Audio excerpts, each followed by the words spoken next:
What's up, guys? My name is Elias, and James Gunn's Superman movie is officially in theaters, ushering in a new era for the DC Universe. And with one of the most iconic rogues galleries in the history of comic books, Superman only ever deserved top notch thespians to play his nemesis on screen.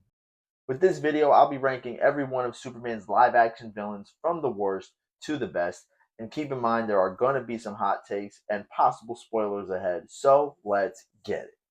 Coming in last place, I got Lenny Luthor from Superman 4: The Quest for Peace. John Cryer, famously known as Alan Harper of Two and a Half Men fame, played Lex Luthor's nephew Lenny in Superman 4: The Quest for Peace. Lenny's only purpose in the film was to spring Lex Luthor from prison at the very beginning, and then get spun around with Nuclear Man's powers, thereby impressing no one with his role in the long run. However, the actor was eventually chosen to play Supergirl's Lex Luthor in the series' fourth season, nearly 3 decades later, which we're going to see later on in this list. Next up, I got Gus Gorman in Superman 3 alongside Ross Webster and Vera Webster, who also becomes Cyborg Lady, apparently, and Lorelei Ambrosia. While the other two besides Gorman and the Cyborg Lady are forgettable enough, Richard Pryor's oddball role as main character Gus Gorman, a computer hacker employed by Robert Vaughn's Ross Webster, came and went with little memorability. Also, he somehow created synthetic kryptonite. These villains were not only unthreatening, but completely nonsensical and beyond corny in the grand scheme of things. And how Richard Pryor became the center of attention in a Superman movie, I will never know. Next up, I got the giant kaiju from the new Superman movie. Don't get me wrong, while this random mindless beast drove the plot forward in the sense of a distraction for Superman designed by Lex Luthor himself, we know nothing of where the creature comes from or what it is in general. And although I fully accept the comic booky rules of this new DC universe, it was kind of jarring for the kaiju to just be mini 1 second and then giant the very next. Next up is evil alcoholic Superman from Superman 3. The oddball circumstances that birthed evil Superman involved Clark Kent's exposure to synthetic kryptonite, separating him into two separate beings.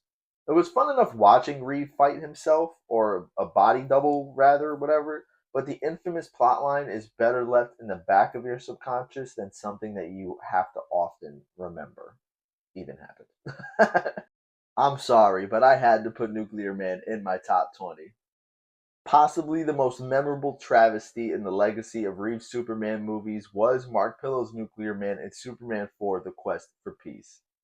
Voiced by Gene Hackman, aka Lex Luthor, Pillow's radioactive antithesis to the Man of Tomorrow, saw the two fighting perplexedly in slow motion on the moon after a short bout throughout the skies of Metropolis.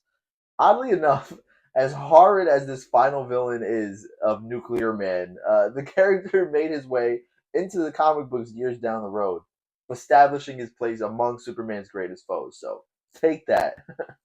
Surprisingly enough, I got Engineer from the new Superman movie next. Angela Spisa, I don't know how to say her last name, aka the Engineer, whom Maria Gabriela de Faria plays very well, I might add, is a little more than just a one note villain in the new Superman movie. My issues with her lie in her underdevelopment. She says she gave up her humanity to destroy Superman, but how did that process even come about? And why does she hate Superman so much that she's willing to become a weapon to destroy him? And isn't she a hero in the comics? I mean, I don't know much about the Authority, but if somebody wants to tell me, then let me know. But perhaps future sequels will explore her a little bit further. But for now, I feel like she should have been fleshed out just a little bit more. This may be a little bit of a cheat, but I do have the rogues from Superman and Lois. Technically, it counts because it's a Superman show, so whatever. With most of the CW's Arrowverse dissipated, Superman and Lois remained one of the only DC shows still kicking on the small screen. While the cast and crew had done a phenomenal job maintaining viewers' interest weekly, I don't believe the villains really had anything to do with it. The arc concerning Tyler Hoechlin's Bizarro was captivating enough, and Tal Rowe played a personal part in Kal-El's life, but I feel like the only real deal was when Doomsday showed up and essentially left Earth without a Superman for a while. Next, I got the Rogues from Supergirl on the CW. With villains like Indigo, Manchester Black, and Maxwell Lord all wreaking havoc upon Central City, Supergirl certainly had her hands full throughout the show's 6 seasons. Due to the series being a CW production, however, many performances swayed along the lines of corny and misused. However, breakout villains like Agent Liberty and Rain left a long lasting impression on audiences, but others like, Mixie, Leviathan, Queen Rhea, they were really little more than just lackluster. But Rain was a complete savage. She beat the crap out of Supergirl. Excuse my language. Next up, I got Doomsday from Batman vs. Superman Dawn of Justice, the Ultimate Edition, not the theatrical edition. Again, we don't talk about that here. The death defying monstrosity that is Doomsday gave Superman, Batman, and Wonder Woman a run for their money in Zack Snyder's follow up to The Man of Steel. Fans were excited for the spike infested creature to lay waste to Metropolis's infrastructure and inevitably exterminate Superman like he did in the comics, even though I feel like it happened way too soon. So, what ensued was a CGI slugfest of radioactive mayhem and a rushed ending seeking to appease the source material. He could have looked better too. I mean, at least make him kind of more like a traditional Doomsday from the comics, but whatever. Next, I got the Hammer of Baravia, aka Ultraman from the new Superman movie. As soon as Lex Luthor was able to infiltrate the Fortress of Solitude with no issues, I immediately figured Ultraman had something to do with it. Lo and behold, I was right.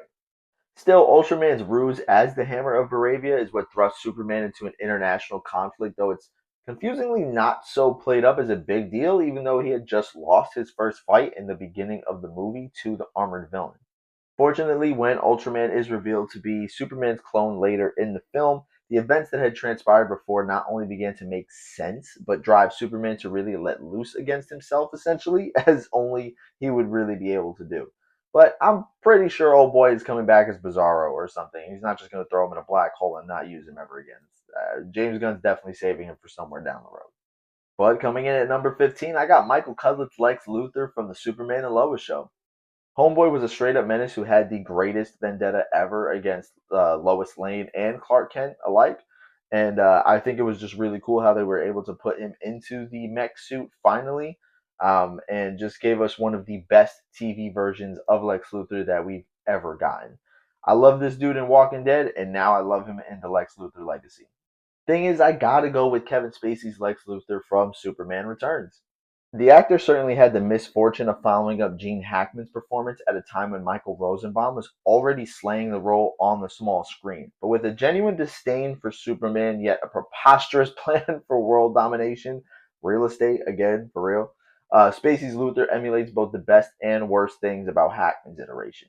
Superman Returns remains a solid film in its own right, but Spacey's corporeal actions and sexual allegations against him in real life make watching the movie somewhat distasteful. One upping Spacey, though, I gotta go with the Rogues from Smallville. When Smallville arrived on the scene 2 decades plus ago, fans were excited for a modernized take on Clark Kent's origins, as well as the assortment of enemies that would be brought to life with the technology of the times. Big baddies like Darkseid, Doomsday, Zod, Metallo, they all received majorly positive treatment on the small screen, impressing audiences with the network's ability to faithfully adapt such larger-than-life supervillains for the most part. I mean, all of these guys were shoehorned into Superman's origins before Superman became Superman. Seems to be a trend that happens with a lot of comic book movie shows on the CW. Though I'm not personally a fan, I gotta go with Gene Hackman's Lex Luthor from Superman's 1, 2, and 4. I can only respect what the Christopher Reeves Superman movies represented and achieved at a time where such films like that were not commonplace. And that kind of goes for the late actor Gene Hackman's portrayal of Lex Luthor, wherein his threatening demeanor outweighed his goofiness as he plotted against Superman with kryptonite, alien beings, and nuclear war. Hackman became the one true Lex for an entire generation of comic book fans and general moviegoers alike. I cannot talk today. We talking TV villains, then I gotta go with the Sci-Fi Channel's Krypton. If you haven't seen Krypton yet, then get on it because it's awesome.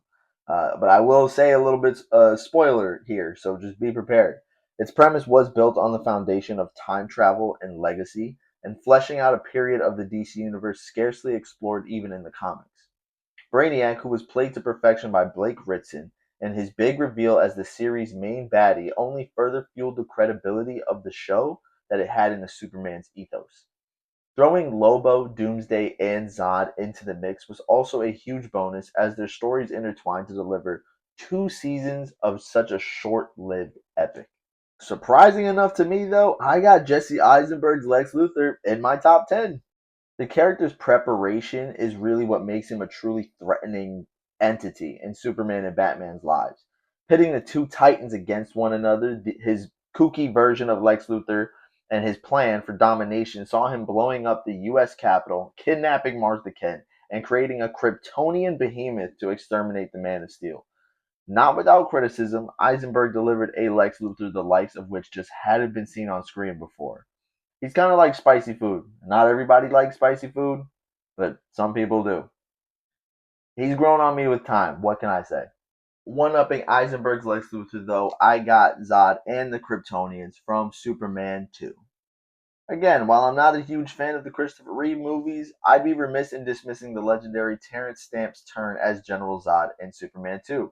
Aside from the iconic "kneel before Zod" line, the three Kryptonians, including Sarah Douglas's Urza and Jack O'Halloran's Non, transcended pop culture with their terrorizing of Metropolis, instantly recognizable costumes, and bizarre deaths at the hands of Superman in his Fortress of Solitude. Seriously, stuff is weird. Keeping in line with the Lex Luthor deserves his own spot tradition, I got John Cryer's Lex Luthor from CW's Supergirl. Cryer put his stamp on the Luthor legacy by playing the Superman hater Lex Luthor himself. As calculated as Michael Rosenbaum's version, zany as Hackman's, and maniacal as Eisenberg's, Cryer took the best traits of each Lex and morphed it into a standout villain deserving of his own spot apart from the rest of the rogues. Cryer's nefarious portrayal almost makes you wish he was the show's main nemesis, as he not only dominates the multiverse, but the Supergirl series as a whole. But I just couldn't help myself, and I got Bloodsport right above that from 2021's The Suicide Squad. Idris Elba's Bloodsport was a breakout character in that movie, and he was appointed as the leader of Task Force X, and he helped destroy Starro the Conqueror and Carter Maltese with his wide array of weapons and tactical strategies. Placing Bell Reeve for shooting Superman in the chest with a kryptonite bullet. I think I just messed up the mic. With a kryptonite bullet, Bloodsport's hardened demeanor didn't keep him from being arguably the most likable character in the entire film.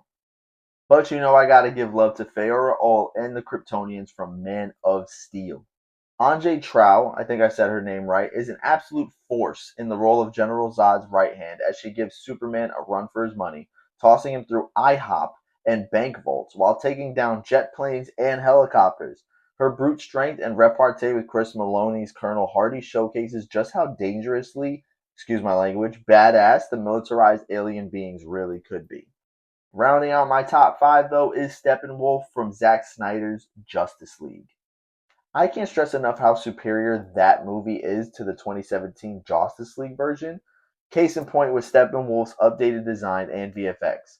Acting as an immense threat to the League, he gathers the Mother Boxes to conquer Earth, all the while decimating Amazons and Atlanteans, and for a brief moment, triumphantly destroying the planet at large. Now, most of y'all might disagree with me due to his lack of screen time in the movie, but next up, I got Darkseid from Zack Snyder's Justice League. No matter your opinion on his big screen debut, there's no denying the ominous, looming presence that Ray Porter's Darkseid conveys with only a few minutes of screen time. The mastermind ruler of Apocalypse not only commands a rather large army of parademons and makes Steppenwolf his errand boy, but savagely battles the old gods and vows to use the old ways to enact the devastation of humanity. It's only a shame that we never even got to see this whole thing come to fruition. Dang you, Warner Brothers! I said dang. I said dang. At number 3, though, I got Michael Rosenbaum's Lex Luthor from Smallville. Though I didn't watch Smallville as religiously as some people, I'm the first to admit that Michael Rosenbaum's depiction of the billionaire mogul Lex Luthor is hands down the definitive version, on TV at least. His ruthlessness is only matched by his cunning as Clark Kent's estranged best friend, vowing to show the world that a normal man can be just as powerful and important as a superpowered godlike being. But I can't be the only one who really dug Nicholas Holt's version of the twisted billionaire. right? He's cold, he's calculating, he tortures a dog, and he's all the way messed up in the head as he's willing to let innocent people just die because they like Superman. Dude truly gives no F's and lives and breathes the brain over brawn mantra. The haterade drinking business tycoon is so cartoonishly evil that it's actually scary someone like this exists in a universe full of fantasy and wonder, but whose motivations are inspired from the real world. Holt certainly knew the assignment, and I can't wait to see how he's utilized in the future of the DCU. 1A, 1A, 1A! But of course, at number one, I gotta go with my dude Michael Shannon as General Zod in Man of Steel. Say what you will, y'all are gonna be like, man, that dude just loves Man of Steel too much. But look, he smashed the role of General Zod, playing devil's advocate to Henry Cavill's Superman. His argument is almost convincing until Clark Kent realizes Zod's intentions are of malice rather than virtue. And finally, after an epic battle through the metropolis skies and space, Zod forces Superman to snap his neck, further instilling a sense of morality in the last son of Krypton as he vowed to never take a life again. Zod did that. Zod did that. You have it, guys. My ranking of all 24-ish live-action Superman villains. Leave a comment letting me know who you think is the best villain or how you would rank at least your top 5 to top 10 Superman villains. And like and share this video so that way other people could join in on the conversation too. But until next time, take care and God bless.